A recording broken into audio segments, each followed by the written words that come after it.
Robert Plank Show, episode 209, The New Brand You. Work with your ideal clients and discover what you were made to do with Julie Broad. Hey everyone, and welcome back to the Robert Plank Show, where we talk about building an online business. Our guest today is Julie Broad from HaveMoreInfluence.com, and Julie is an MBA and an Amazon #1 best-selling author and an International Book Award winner. She's a recipient of the Top 20 Under 40 Award for Vancouver Island. She's a successful entrepreneur, a recognized real estate investor, and a popular speaker and workshop trainer. And Julie is known for helping real estate investors and new entrepreneurs who aren't naturally born to sell, to build a brand, to get results, to make an impact, and ultimately make more money. So Julie, how are things today? Fantastic. Thanks for having me. I'm glad that you're on. And so can you tell us about yourself and what makes you sort of stand out from everyone else who does similar things as you? No pressure. What's your unique selling position right off the bat? Yeah, just hitting the ground running, right? Yeah, exactly. Well, first of all, I'm from Canada, so for those of you who hear weird accents in my voice, that's what it is. And I mean, really, my background started in sales, not because I'm born to sell, but because that was the best paying job out of university. And it also came with a company car. So my criteria was simple at the time. I kind of started off in sales. And then after working for a little bit, I realized, it's going to be a long life of working for somebody else. So I started to look around and I created what I called my Freedom 35 plan. And at the time, and I started to buy some real estate, rental property. So I kept working, but my thought wasn't that I would stop working at 35. My thought was that at 35, I wanted to have options so that I didn't have to work for somebody else if I didn't want to. And by 31, I quit my job and was full-time real estate and full-time entrepreneur running training and education company. So, and from there, I've written a couple of books and coached a lot of different people on a lot of different things to help them kind of create their own life that they want to live. Awesome. And so just to sort of, just so I'm understanding this, so you made this Freedom 35 plan so that you knew that, like, okay, here's where I'm going to be by the time I'm age 35, and you quit your job when you were 31. And how old were you when you came up with that plan? 23. Okay, cool. So it took you 8 years to go from like the comfortable job that sort of was good, but like you said, it didn't really it was good for it met your criteria then, right? But it didn't sort of challenge you and grow with you. And so, I mean, what was that transition like from age 23 to 31? Was it like a slow transition, or did you suddenly one day like quit the job? But what was that? What were those years like for you? I went back to school to do my MBA because when I looked around, it was the fastest path to get six figures for a salary. And that was, again, my criteria was simple when I was young. It was all about where can I get the money the fastest. So I went back to school and did my MBA, but I honestly think that it was a detour. And had I stuck the course that I was on, I probably would have got to my Freedom 35 plan a lot faster, because the MBA, it cost a lot of money. And when I graduated, I actually was getting a salary slightly less than what I had been getting before I went to get my MBA. So for me, it didn't actually help me get where I wanted to go faster. It was a step back, but it was interesting. So that's kind of the part of the journey. But for me, when I quit my job, it was one of those moments where my boss, I had spent all this time planning this corporate this presentation. I was a vice president of the company at the time, and I'd planned the annual corporate review. And I had planned for my team and our objectives, and I had spent months on it and presented it to my boss. And at the end of it, he wrote down these 3 things, and he said, here are your 3 objectives for the year. And then he said, these are the 5 ways you can achieve them. And it was just like putting me in a corner. He basically was saying, here's your goals and here's the only way you're allowed to get to them. So I'm 100% responsible for the results, but I have no control over how I'm going to get them. And it was just kind of in that moment, I was like, I'm done. I didn't quit in that moment. I left and kind of formulated my thoughts, but that was the moment that I was done, and I left my job shortly after that. And by that time that you left your job, am I hearing you right in that you had these online businesses and things in place at the same time as your job, so it made for an easier way to quit that? Wouldn't that be nice?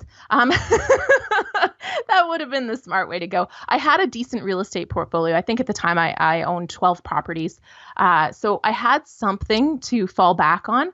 I was also newly married at the time. But the funny part is a lot of people say, oh, well, thank goodness your husband had a job. Well, this was 2008. And he was a commercial mortgage broker. So if people weren't familiar with what happened in the real estate market in 2008, it crashed and there was absolutely zero funding going towards most properties in general. But in commercial, there was nothing being funded and he was commissioned. So he was making no money at all when I made this decision to leave my salary that we were living on. So I didn't have online businesses. That's the first thing I started. So that was my very first project when I quit my job, was to get my online. I'd been writing a newsletter, but I didn't even have a website. So I got all that going in 2008, 2009. So that was, besides growing our portfolio of real estate, that was my other project. Oh man, so it sounds like sort of scary place to be for a number of reasons because you lost that main income and there wasn't really the income coming in from your new husband, and you had the real estate income, but even that around that time was sort of on shaky ground too. And so in those first few months that you said where you had the newsletter first, but then no website, and you made the website, like what sort of websites did you build, and what were those first few ways of making money that you came across? Uh, so I only built really one. I focused on building a real estate training kind of website. So the newsletter I've been writing was the stories that we'd been through, because we made some pretty great mistakes when we started out, bought some properties that were really challenging, had some wild stories, like a property manager that got charged with manslaughter because he punched a tenant. The tenant fell to the ground and later died in hospital. So we had some just wild things that happened, and so we learned a lot of valuable lessons. So that was my newsletter. So that was kind of the theme of the website and the training company. And what happened was I was very fortunate. I also love to write, and I had been writing articles for a newsletter called Early to Rise out of Florida, and they have 500,000 readers. And when I started to build this website, they also had some training. So I took their training, and they also were interested in having a real estate course. So I ended up partnering with them and doing an affiliate. So I created the course and they sold it to their readers. And that was really my first kind of foray into online marketing and trading. And they really helped me get it started, because I had very few readers at the time. And certainly most of them were friends and family that weren't going to pay for a course.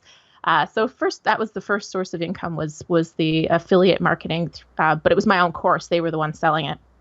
Okay, and so just to make sure that I understood you correctly, so the course that you made for them was about real estate, not about affiliate marketing. Did I hear you right? Yeah, exactly. So it Okay. was a real estate trading course that they sold, and we split it 50-50 or something like that.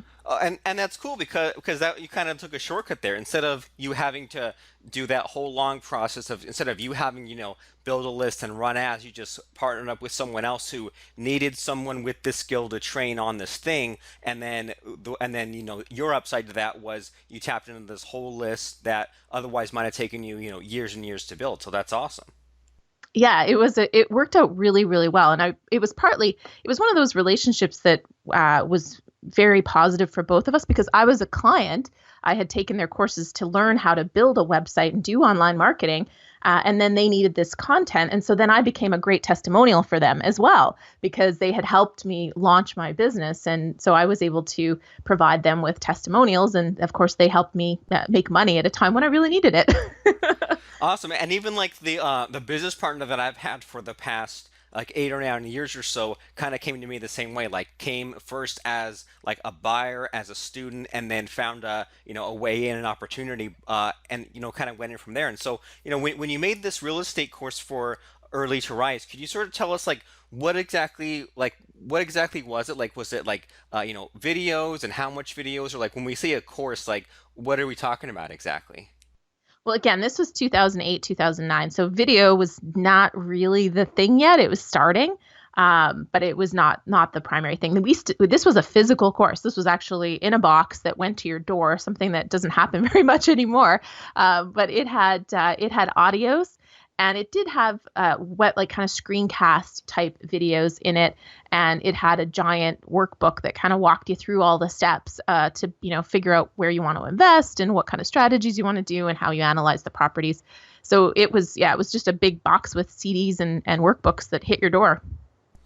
Awesome. And so you did that, and so I mean, what kind of happened after that for you? Like, was this the kind of thing that did this keep paying off for months and months? Like, did they keep like promoting it? And even if they did, like, did you move on to some sort of next project, or kind of what happened after that initial bunch of income for you?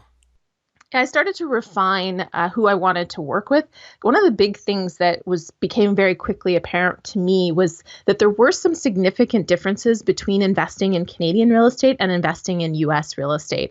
And so I slowly started to separate myself from them and really focus on helping base. It's one of those things like you kind of, it's nice to have an idea of who your ideal customer is when you start out, but sometimes you don't actually know. So in my case, I didn't realize that there was some of these significant differences, and just also that there was a real need in Canada. A lot of our training came out of the US, and there weren't a lot of Canadians teaching how to do it.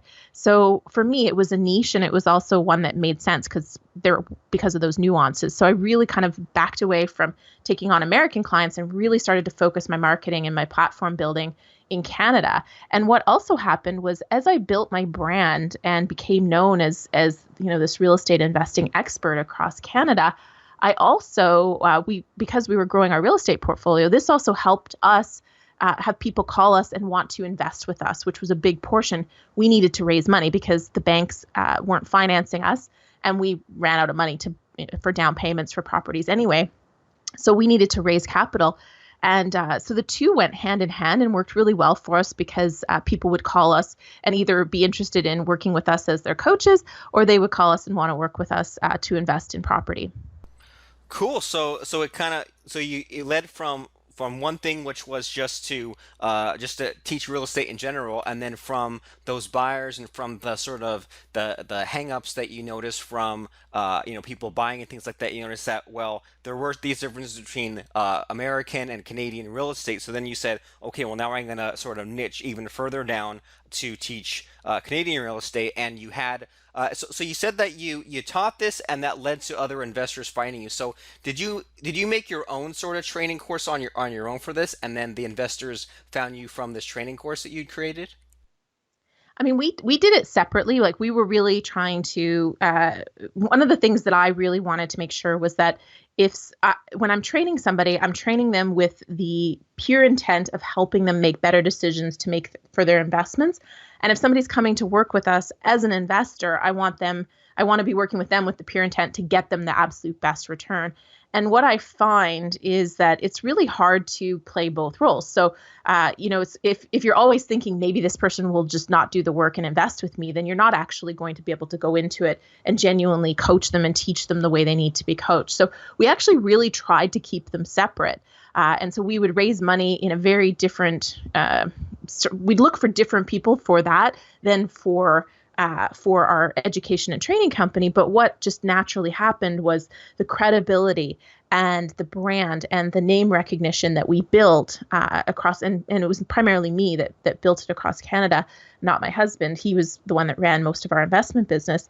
But what we found was that credibility and trust made it so much easier for people to work with us on the investment side. So while we kept them very separate, they really, really helped. They just went hand in hand. Okay, so it's like you weren't trying to make that happen, but it was sort of a happy accident that some people would hear about you and find you in that way and then become an investor. But you weren't trying to, but that was still happening. Exactly. And I mean, when I wrote my first book, my first book was a real estate book called More Than Cash Flow. And people read it, and it was really intended to give people the real picture, some of these stories, just like I said, why I started the newsletter. And they would read the book, and they would call us and say, we don't want to do the work. Will you, we just want to invest with you. And so it ended up attracting both kinds of people. It certainly grew my coaching business substantially when that book came out, but it also attracted quite a few investors that wanted to work with us. So yeah, it was really an accident in a lot of ways, but at the end of the day, when you build a brand and you become the name that people trust and recognize, that can carry through to a lot of things, and it's a very good thing. Right, I agree. And so just to make sure that that I sort of understand the timeline here, so you mentioned that that you had your real estate investments and your teaching Canadian real estate, and then you came out with the book. So was this all happening at the same time, or did the book come later, or how does that sort of fit in the timeline there? Yeah, the book came a lot later. I launched the book in 2013, although I started trying to get a book deal and things. I started working with a couple different publishers in 2010. Didn't end up getting a book deal and ended up self-publishing it in 2013. But it was kind of always in the works. It was something that I always wanted to do. But yeah, the book came out in 2013. Okay, so 2013, and I'm looking at the More Than Cash Flow book, and so can you kind of tell us like what went into this, like kind of like what was your thought process, or like how long did the book take? So like I mean, what was sort of going through your head when you were making this book? Yeah, for me, the book, when I was working with the publisher initially, we went back and forth. And this book idea, the one that I ended up writing, they said, no, you can't write that book. Like it's too much like all the other books on real estate that are on the market. But I've read almost at the time, I'd read pretty much every book that had come out. And I knew that it wasn't the same, but I just listened to the publisher. I wanted a book deal so bad. I was like, okay, well, what do you want me to write about? And in the end, it was probably a blessing that I didn't get the deal because the book that they had me working on was not something I wanted to write. This book is full. It's not about making money in real estate. I cover tips and I share strategies and kind of outline how we did it. But I really felt there was a gap that people weren't hearing the real stories. They weren't hearing what can happen if you choose the wrong tenant. They weren't hearing what happens. We had a property manager rob rent money from us, and it was totally our fault. We made it so easy for him to do it. And a lot of people never hear this side of the business. And so I really wanted people to go in with their eyes wide open and not just think passive income, financial freedom, and all these buzzwords that you hear. So that was the book. It was like really the reality check. And I just felt that it was a book that needed to be written.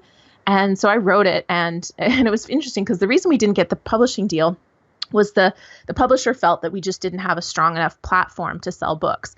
At the end of the day, they wanted to work with us, but just didn't think we were going to sell enough books to make it worth their while. And so I was really nervous to write this book and spend, it cost me about $6,500 to get it all done professionally.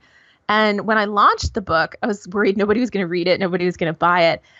But I promoted it, and I had a lot of people that wanted to promote the book as well. And it went to number one overall on Amazon. So some people say they're a number one bestseller, and that's cool. You got to number one in a category. But this was hanging out with Dan Brown and the Game of Thrones and Stephen King at number one, and it sat there for a day and a half.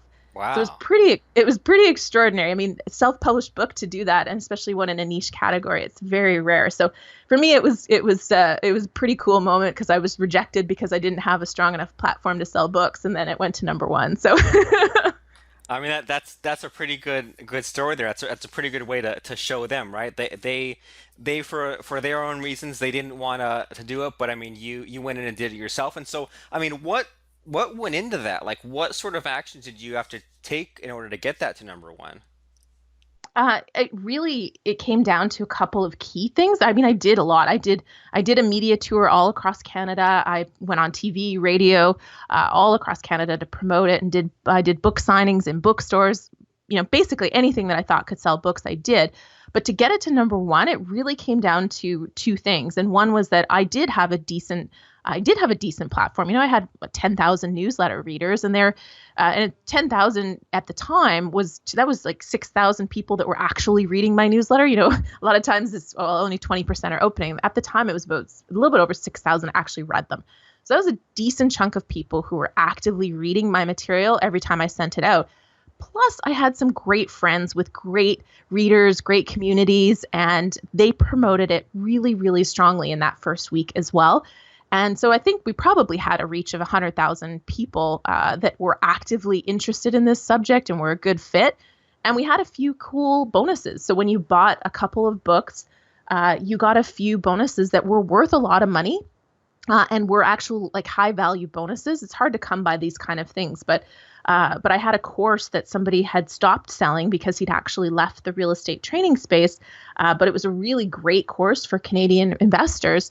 And he said, listen, if anybody buys two books, you can give them this course for free in your launch week. So I had a few really great bonuses. And so the combination just, that's what shot it up to number one.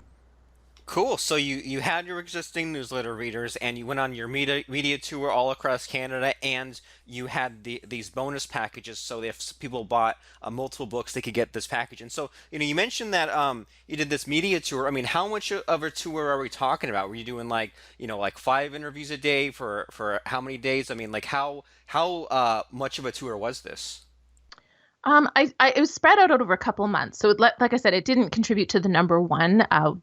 That was really that email promotion with my list and my friends' readers. But I did the tour over about 2.5 months, and I tied it in with speaking engagements. So when I was coming to town to talk, I had a PR person who helped me get all the media because I just don't have time to line up everything.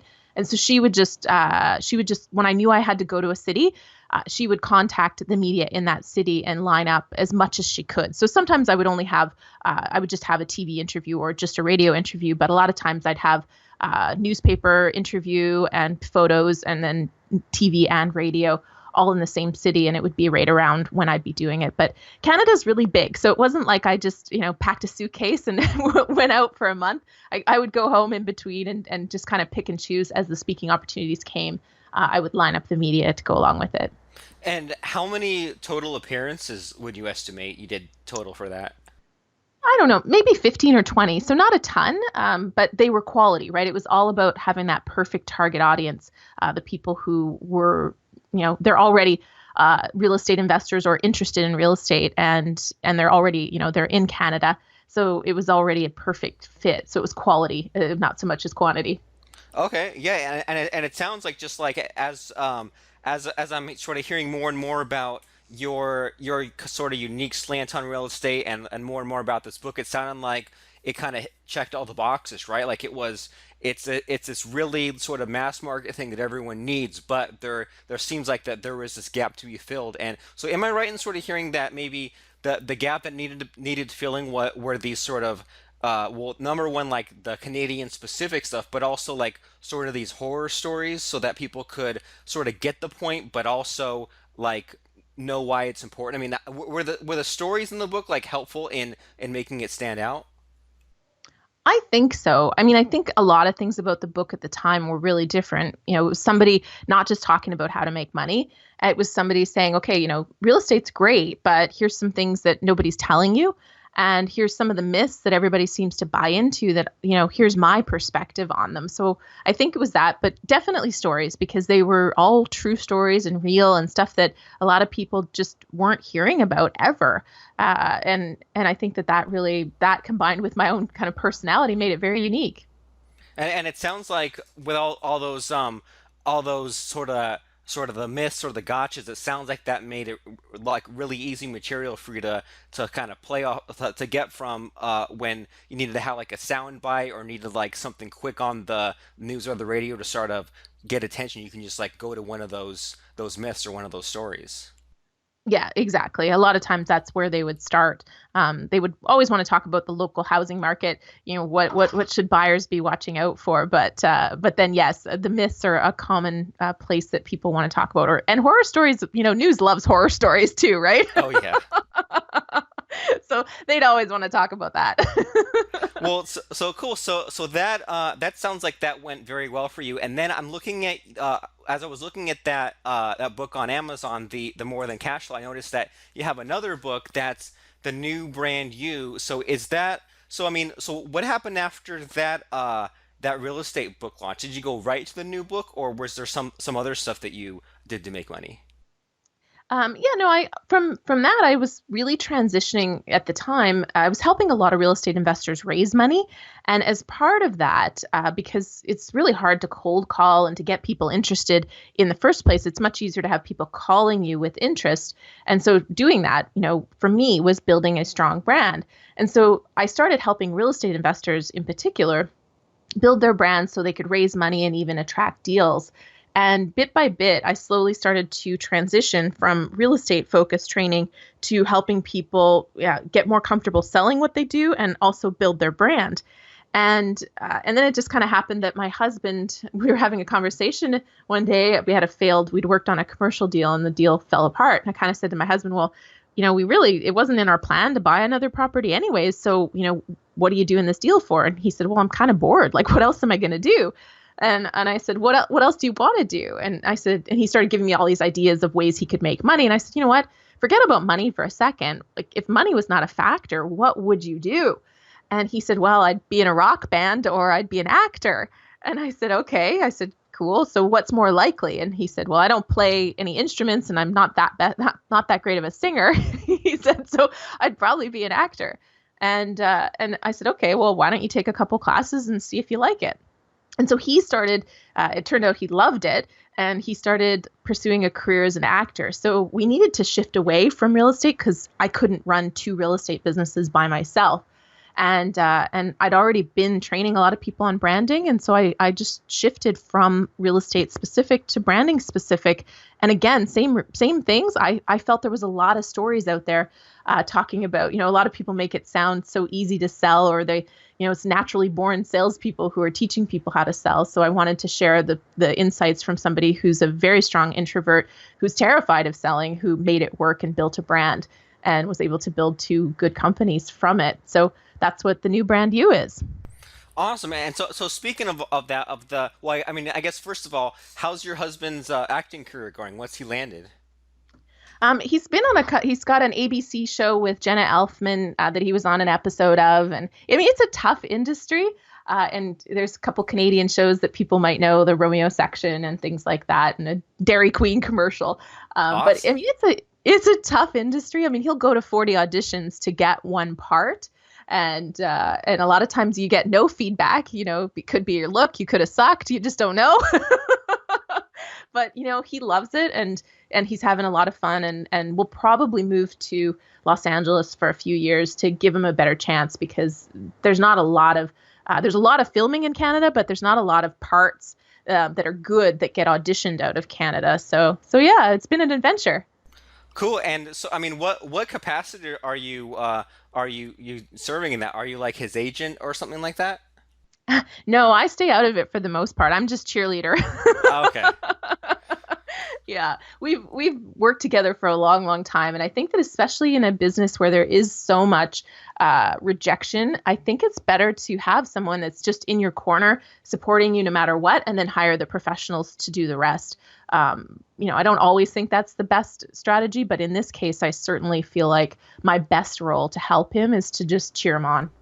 Okay, cool. Fair enough. And yeah, a lot of what I'm hearing in our talk today is a lot of kind of figuring out like where you fit, or figuring out based on like the no's from before what the yeses are now, and then sort of riding that wave for a few years, and then maybe when either that's played out or you get bored or it's just time to move on to the next thing, right? Like you started off with the partnering up with Early to Rise to have that real estate course, and then you said, okay, well now I'm gonna do these things on my own. Okay, well now I'm gonna try to get the book deal. Well, that kind of wasn't a good fit, so now I'm gonna do the book thing on my own. And then from that you moved on to the branding. And so you mentioned sort of in the tail end there that that you're an introvert and that people need to go out there and do more selling. So what sort of advice do you have as far as if someone is either not experienced with selling, or they're shy, or they're an introvert, what sort of sales advice do you have for other introverts like you?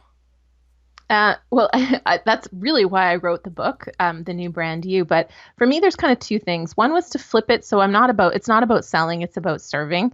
And when I put the focus on how can I help this person rather than how can I get this deal or how can I get this client, everything really shifted for me. The energy in those conversations shifted, and I just felt comfortable because I was helping somebody, which is really, really important to me. So that was the first thing. And then the second thing really did come back to becoming the name that people know. Because one of the things I found, and I still find very hard, is networking and getting to know people when they're strangers at first. And it's so much much easier when you walk in a room and people know who you are and they're happy to introduce you to the people you don't know. And they come up to you and kind of do the hard work of introducing themselves. And then you can build relationships and make connections from there. So by building your brand, it really, really makes everything easier as an introvert. I mean, even if not as an introvert, it makes everything easier. But those are kind of the two main things. And ultimately, I think it all comes back to taking action. Because none of these things, I wouldn't have figured any of this out if I wasn't taking action. If I just sat at home and thought, okay, what do I want to do? I never would have figured out all these things. But by taking action, like you said, I kind of like this part. I'm going to tweak it. And now, I really like this part. But you won't figure that out if you're not taking action. Right, I completely agree. Like you can spend all day long playing around with the pen and paper or him and Han or thinking about what you could do, but the only way to know for sure is to kind of go out there and make those mistakes and have that trial and error. And I really liked how so become the name that people know, and I really also liked how you said to instead of being in like a selling mindset, be focused on serving. And I like that because that way it's like you always win, right? It's like if someone has a problem and you help them in some way, well then every time you help them, you win every time, as opposed to if you were sort of more scarcity thinking and about, well, if I make the sale or not, then maybe you only win then like 10% of the time. So this way you win 100% of the time. And so you mentioned that a really good place to be, or what we all want, is to become known as a name so that people find us. So is this the new brand you book? Is this the book people should be reading in order to figure out how to do that? I think so. It's really geared to people who aren't comfortable with selling and an entrepreneurial type mindset, but it can really help in a career too. So if you're a really extroverted and sales come naturally to you, the book would probably still be a good read, but I really geared it towards people who are uncomfortable selling. They don't feel like selling comes naturally to them, or perhaps they're a little on the shy or introverted side and just want some pointers to have stronger communication and be able to grow relationships quicker and easier. Awesome, and I mean we could all use that. And so where can people get that book, and where can people find you on your other websites and things like that? Yeah, you bet. So both books that I've written are all over Amazon. You can get them at Amazon, Barnes and Noble in Canada, at Chapters, and my website havemoreinfluence.com. I've got a newsletter called The Broad Thoughts, and I send out an update probably every couple weeks with some tips and videos and sometimes some deals and promotions on the books as well. Cool. So havemoreinfluence.com. And so if people go there, can they get to the books from there, and can they get to the newsletter from there? Is that all from that location? Yeah, I don't know if you can get to the More Than Cash Flow book, but certainly the new brand you is all over the Have More Influence. And once you're on Amazon, of course, you can just click on my name and find it that way. But yes, the Broad Thoughts is many places on the website. You'll find the spot to sign up for Broad Thoughts newsletter.